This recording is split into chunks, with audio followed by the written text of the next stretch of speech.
আসসালামু আলাইকুম এভরিওয়ান। কী অবস্থা সবার? আশা করি সবাই ভালো আছেন। আজকে আবারও একটি নতুন কেকের ডেকোরেশন ভিডিও নিয়ে চলে এলাম আপনাদের মাঝে।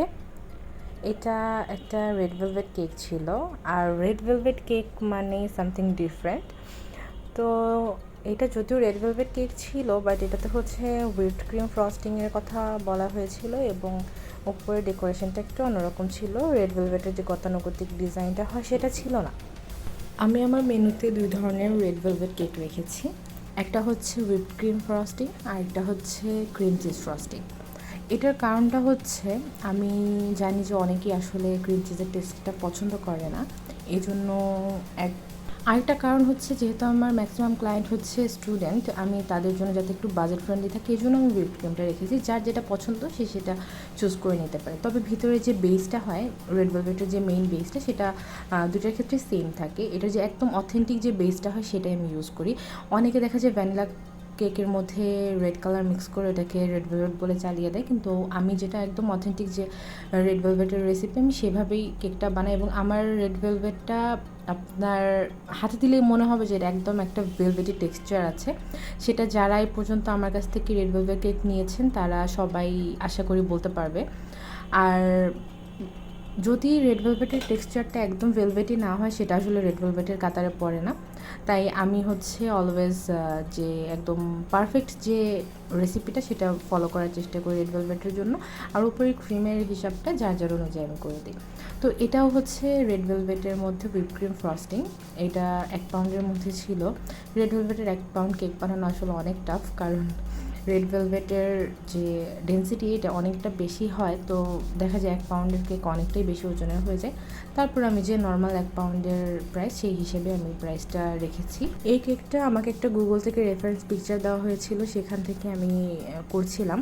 তো এখানে আমি ডার্ক চকলেট গানাশ ইউজ করেছি ফিগারটা আঁকার জন্য। এই ফিগারটা এত কিউট, এই কেকটা কমপ্লিট হওয়ার পর আমার কাছে এত বেশি ভালো লেগেছে। যদিও এটা খুবই সিম্পল একটা কেক, তারপরেও দেখতে অনেক সুন্দর লেগেছে।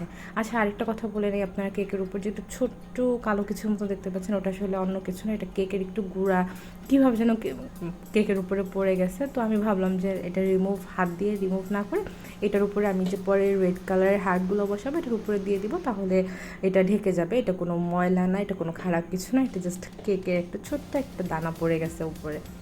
তো এখানে আমাকে একটু বড় করে একটা জিনিস লিখতে বলা হয়েছিল, আমি সেটাই লিখছিলাম। এটা আপু নিজের মতো করে কাস্টমাইজড করে দিয়েছিলেন, যেহেতু তিনি তার মানে বিলাভড একজন পার্সনের জন্য নিচ্ছিলেন, তাই সে সুন্দর করে একটা লেখা লিখতে বলে দিয়েছিলেন। আমি সেভাবে লিখে নিচ্ছিলাম। এরপরে পুরো কেকটাতে ছোট ছোট অনেকগুলো রেড কালার হার্ট বসবে। তো আমি অল্প একটু ক্রিমের মধ্যে রেড কালার করে নিয়েছি। আর রেড কালারের কাজটা আমি সবসময় চেষ্টা করি ডেলিভারি দেওয়ার আগ দিয়ে করার জন্য, যাতে আপনি নেওয়ার পরেও অনেকটা সময় রাখলেও এটা অতটা ছড়িয়ে না যায়। তো আমি ছোট ছোট করে পুরোটা কেকের মধ্যে হার্ট দিয়ে নিচ্ছিলাম। আর এই হার্টটা দেওয়ার পরে কেকের সৌন্দর্যটা আরও অনেক বেশি বেড়ে গিয়েছে। আপনারা দেখতেই পাচ্ছেন এতক্ষণ যেরকম একদম বোরিং টাইপের একটা কেক লাগতেছিল দেখতে, এটা হার্টগুলো দেওয়ার পর এটার লুকটাই পুরোপুরি চেঞ্জ হয়ে গেছে।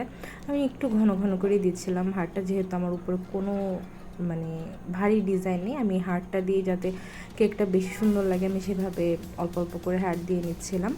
তো এইভাবে আমি পুরোটাতে সুন্দর করে হার্টগুলো দিয়ে নিয়েছি। আর এই তো আমার কেকের একটা গর্জিয়াস লুক চলে এসেছে। এটা দেখেন রোদের আলোতে কেকটা এত সুন্দর লাগতেছে। আপনাদের কাছে কেমন লাগলো আমার কেকটা আপনারা অবশ্যই আমাকে কমেন্ট করে জানাবেন। আর ভিডিওটা দেখার জন্য অসংখ্য ধন্যবাদ।